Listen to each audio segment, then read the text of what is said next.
അസ്സലാമു അലൈക്കും വറഹ്മത്തുള്ളാഹി വബറകാതുഹു. ഇസ്ലാമിക് സ്പീച്ച് ടിവിയിലേക്ക് എല്ലാവർക്കും ഹൃദ്യമായ സ്വാഗതം. നേരത്തെ കഴിഞ്ഞ എപ്പിസോഡിൽ നമ്മൾ പറഞ്ഞു, ഒരു അമ്മായിമ്മയ്ക്ക് മരുമകളോട് വളരെ മോശപ്പെട്ട രീതിയിലുള്ള പെരുമാറ്റം ഉണ്ടാവാനുള്ള കാരണം അവർക്ക് എന്തോ നഷ്ടപ്പെട്ടതുപോലെയുള്ള ഒരു ഫീലിംഗ് ആണ് അന്ന് നമ്മൾ നേരത്തെ പറഞ്ഞു വെച്ചു. ഇത് നമുക്ക് എങ്ങനെ പരിഹരിക്കാൻ സാധിക്കും? അപ്പോൾ ഒരു മകൻ കല്യാണം കഴിക്കുന്നതോടുകൂടെ 25 വർഷക്കാലം അവനെ നോക്കി വളർത്തി വലുതാക്കിയിരുന്ന പ്രിയപ്പെട്ട ഉമ്മയ്ക്ക് എന്തോ നഷ്ടപ്പെടുന്നു എന്ന ആ ഒരു വിഷമത്തിൽ നിന്നുമാണ് ഇങ്ങനെയുള്ള പെരുമാറ്റങ്ങൾ ഉണ്ടാകുന്നത്.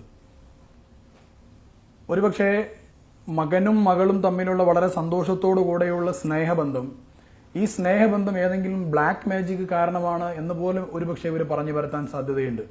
കാരണം ഇവരുടെ മനസ്സിന്റെ അടിത്തട്ടിൽ എന്റെ സ്നേഹം, എന്റെ എല്ലാമായിരുന്ന പ്രിയപ്പെട്ട മകനെ തട്ടിയെടുത്ത ആ സ്ത്രീയും ഈ മകനും തമ്മിലുള്ള ബന്ധം അത് തകർന്നു കാണുന്നത് ഈ ഉമ്മയെ സംബന്ധിച്ചിടത്തോളം ഡയറക്റ്റ് അല്ലാതെ ഇൻഡയറക്റ്റ് ആയി മനസ്സിന്റെ അടിത്തട്ടിൽ എന്നിട്ടെങ്കിലും എന്റെ മകനെ എനിക്ക് തിരിച്ചു കിട്ടുമല്ലോ എന്ന സബ് കോൺഷ്യസ് മൈൻഡിന്റെ ഒരു പ്രോസസ്സാണ് സത്യം പറഞ്ഞാൽ ഇങ്ങനെ ഉള്ള പ്രശ്നങ്ങൾ ഉണ്ടാവാനുള്ള കാരണം. അതുപോലെ തന്നെ ചില കുടുംബങ്ങളിൽ കാണാറുണ്ട്, ഒരുപക്ഷെ ഭാര്യയും ഭർത്താവും ഒന്നിച്ച് യാത്രകളൊക്കെ ചെയ്യുമ്പോൾ ആ ഉമ്മ ഒരുപക്ഷെ മകന്റെ മസ്കുലൈനിറ്റി ചോദ്യം ചെയ്യും. എടാ, നീയൊക്കെ ഒരു പുരുഷനാണോടാ, പെണ്ണ് പറയുന്നിടത്തെല്ലാം അവിടെ പിന്നാലെ ഇങ്ങനെ പോവാൻ, നീയൊന്നും ഒരു ആണല്ലേടാ, നീയൊന്നും ഇങ്ങനെ പോകാൻ പാടില്ലടാ എന്നൊക്കെ പറഞ്ഞ് ഒരു പുരുഷന്റെ പുരുഷത്വത്തെ, മസ്കുലൈനിറ്റിയെ പോലും ചോദ്യം ചെയ്യാൻ സാധ്യതയുണ്ട്. ഇത്തരം ഘട്ടങ്ങളിൽ ഏറ്റവും പ്രധാനം ഈ ഉമ്മാക്ക് കൊടുക്കുവാനുള്ള എല്ലാവിധ സ്ഥാനങ്ങളും രണ്ടുപേരും കൂടെ വകവെച്ച് കൊടുക്കുക എന്നുള്ളതാണ്. എന്ന് പറഞ്ഞാൽ തീരുമാനങ്ങൾ എടുക്കുന്ന വിഷയങ്ങളിലും അതുപോലെ തന്നെ മറ്റുള്ള അത്തരത്തിലുള്ള എല്ലാ സാഹചര്യങ്ങളിലും ഭാര്യയും ഭർത്താവും ചെയ്യുന്ന എല്ലാ പ്രവർത്തനങ്ങളും തീരുമാനിക്കുന്ന സമയത്ത് അതിൽ ഉമ്മയെ കൂടെ ആ തീരുമാനത്തിൽ പങ്കാളിയാക്കുക എന്നുള്ളതാണ്. റസൂലുള്ളാഹി സ്വല്ലല്ലാഹു അലൈഹി വസല്ലം തങ്ങളോട് ചോദിക്കപ്പെട്ടു, ഒരു പുരുഷൻ ഏറ്റവും കൂടുതൽ ബാധ്യതയുള്ളത് ആരോടാണ്?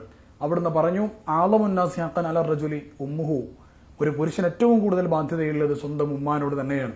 അപ്പൊ കല്യാണം കഴിയുന്നതിന്റെ മുമ്പ് ഫ്രൂട്ട്സും വെജിറ്റബിൾ ഐറ്റംസും മറ്റു വസ്തുക്കളൊക്കെ വാങ്ങിക്കൊണ്ട് വീട്ടിലേക്ക് വന്ന് ഉമ്മ എന്ന് വിളിച്ച് ഉമ്മാന്റെ കയ്യിലേക്ക് കൊടുത്തിരുന്ന ആ ഭർത്താവ്, കല്യാണം കഴിഞ്ഞതിന് ശേഷവും ഭാര്യ അവിടെ ഉണ്ടെങ്കിലും ആ വസ്തുക്കൾ വാങ്ങി വരുന്ന സമയത്ത് പ്രിയപ്പെട്ട ഉമ്മാന്റെ കയ്യിലേക്ക് തന്നെ കൊടുക്കണമെന്നാണ് ഈ ഹദീസിന്റെ അടിസ്ഥാനത്തിൽ പണ്ഡിതന്മാർ പഠിപ്പിക്കുന്നത്. പ്രിയപ്പെട്ട ഭാര്യയും ഭർത്താവും തമ്മിൽ സംഭാഷണം നടത്തി നേരത്തെ അവർ തമ്മിൽ അണ്ടർസ്റ്റാൻഡിങ് വേണം. ഞാൻ ഇങ്ങനെ ചെയ്യുന്നത് ഉമ്മയോടുള്ള സ്നേഹവും സന്തോഷവും കടപ്പാടും അവരെ ബോധ്യപ്പെടുത്താൻ വേണ്ടിയിട്ടാണ്, നമ്മൾ തമ്മിലുള്ള സ്നേഹം നമുക്ക് അറിയാമല്ലോ എന്ന രീതിയിൽ ഭാര്യയെ കൂടെ മനസ്സിലാക്കിക്കൊണ്ട് വേണം ഈ കാര്യം ഭർത്താവ് ചെയ്യാനായിട്ട്.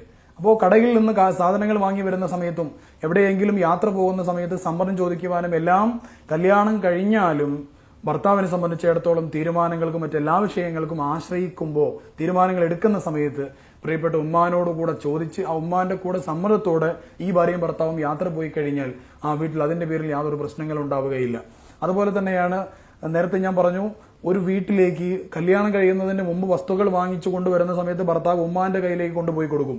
കല്യാണം കഴിഞ്ഞ് ഭാര്യ വീട്ടിലുണ്ട്, ഷമീന എന്ന് പറയുന്ന ഒരു പെൺകുട്ടി വീട്ടിലുണ്ട്, അതാണ് ഭാര്യ. ആ ഷമീന എന്ന് വിളിച്ച് ഭാര്യയുടെ കയ്യിലേക്ക് ആ വസ്തു കൊണ്ടു കൊടുക്കുന്ന സമയത്ത് തൊട്ടപ്പുറത്തെ റൂമിൽ നിന്ന് നിശബ്ദമായത് കണ്ടുകൊണ്ടിരിക്കുന്ന ആ ഉമ്മാന്റെ മനസ്സിന്റെ അടിത്തട്ടിൽ പൊങ്ങി വരാൻ സാധ്യതയുള്ള കുറെ വിഷമങ്ങളുണ്ട്.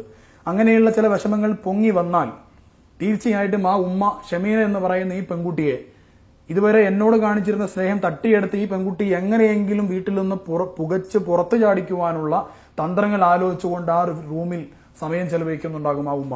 അപ്പോൾ ഇത് രണ്ടുപേരും മനസ്സിലാക്കിക്കൊണ്ട് പ്രിയപ്പെട്ട ഭർത്താവിനെ സംബന്ധിച്ചിടത്തോളം തന്റെ എല്ലാമായ ഉമ്മക്ക് ദാമ്പത്യ ജീവിതത്തിലേക്ക് കടന്നതിന് ശേഷവും ഭാര്യ വീട്ടിലേക്ക് കടന്നു വന്നതിന് ശേഷവും ആ ഉമ്മാക്കുള്ള എല്ലാ സ്ഥാനങ്ങളും ആളമുന്നാസി ഹഖൻ അല റജുലി ഉമ്മുഹു എന്ന് റസൂലുള്ളാഹി സ്വല്ലല്ലാഹു അലൈഹി വസല്ലം തങ്ങൾ ഹദീസിൽ പറഞ്ഞതുപോലെയുള്ള സ്ഥാനം കൊടുത്താൽ തീർച്ചയായിട്ടും ഇത്തരത്തിലുള്ള പ്രശ്നങ്ങൾക്ക് പരിഹാരം കാണുവാൻ നമുക്ക് സാധിക്കും. ഉമ്മായുടെ കൂടെ പിന്തുണയുള്ള നല്ല സന്തോഷകരമായ ഒരു ജീവിതം മുന്നോട്ട് കൊണ്ടുപോകാൻ രണ്ടുപേർക്കും സാധിക്കുന്നതായിരിക്കും. എല്ലാവർക്കും അതിന് സാധിക്കട്ടെ എന്ന് ആശംസിച്ചുകൊണ്ട് ഇതുമായി ബന്ധപ്പെട്ട കൂടുതൽ വിഷയങ്ങളുമായി അടുത്ത എപ്പിസോഡുകളിൽ നമുക്ക് വീണ്ടും കാണാം. Watch and subscribe Islamic speech TV. അസ്സലാമു അലൈക്കും.